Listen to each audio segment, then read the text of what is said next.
Hey readers, welcome back to another episode of Book Hacks. Like everyone else, I'm practicing social distancing from home, but that doesn't mean you can't connect with your fellow book lovers. Today I'm going to talk to you guys about hosting your very own virtual book club.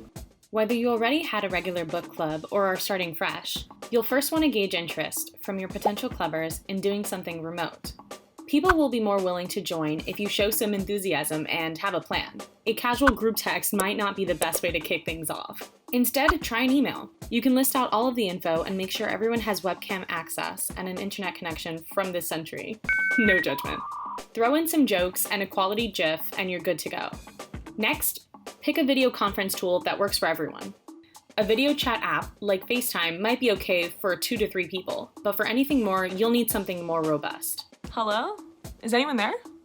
If you or someone in the group already has experience hosting with a particular one, it's best to go with that. There are many free video conferencing apps available, like Skype, WebEx, and Zoom meetings, all with different pros and cons. Consider the needs of you and your group. Once you've all decided on a tool, pick a time that works for everyone. Try free apps like Doodle or I'm In to make scheduling a breeze. Next, send an invite with info to get everyone prepped. Asking your group to download any needed software and familiarizing themselves with the interface before the meeting can save you all a massive headache.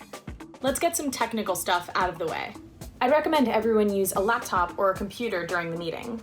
You don't want your arm getting tired while you're scolding the slacker in the group for not finishing the book on time. I'm looking at you, Kelsey.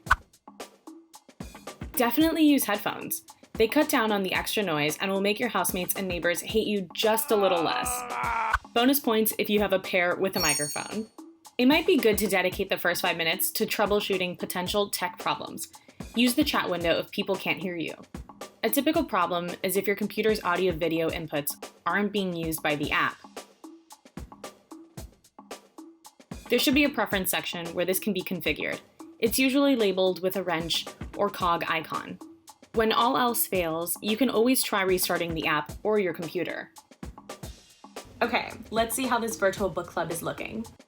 I like using a grid view because I'm nosy and like to see what everyone is doing at all times. What is that noise? Make sure to have everyone mute themselves if they're not speaking. Kelsey. And since I'm the host, I can mute participants myself. Much better. You can also temporarily block your video feed if you need some quick privacy. Just remember to unmute yourself before you start speaking. You're on mute, Kat. Oh, sorry. Yeah, I don't feel like repeating myself. Okay. Another thing I like to do is have a general order for who's going to speak when, like passing the virtual conch. Otherwise, things can get a bit chaotic.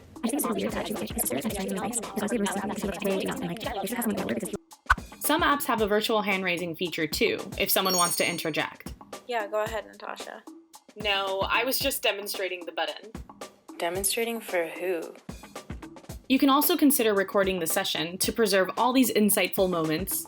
Finally, make sure to have a blast and make it your own. Just because you're meeting remotely doesn't mean you can't have a lot of fun rituals and rules.